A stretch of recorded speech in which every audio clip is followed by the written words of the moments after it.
How to clear cache on LG Smart TV. I'm going to tell you how to clear the cache on your LG Smart Television. First, grab your remote and press the home button. Go to settings, then scroll down to select all settings from there.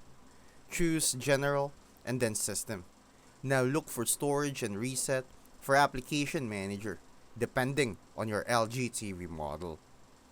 Here, you'll see a list of installed apps. Pick the one that's giving you issues and select Clear Cache. If you want a full refresh, you can also restart your TV by holding down the power button for about 10 seconds until it reboots. Doing this clears temporary files and help your apps run smoother.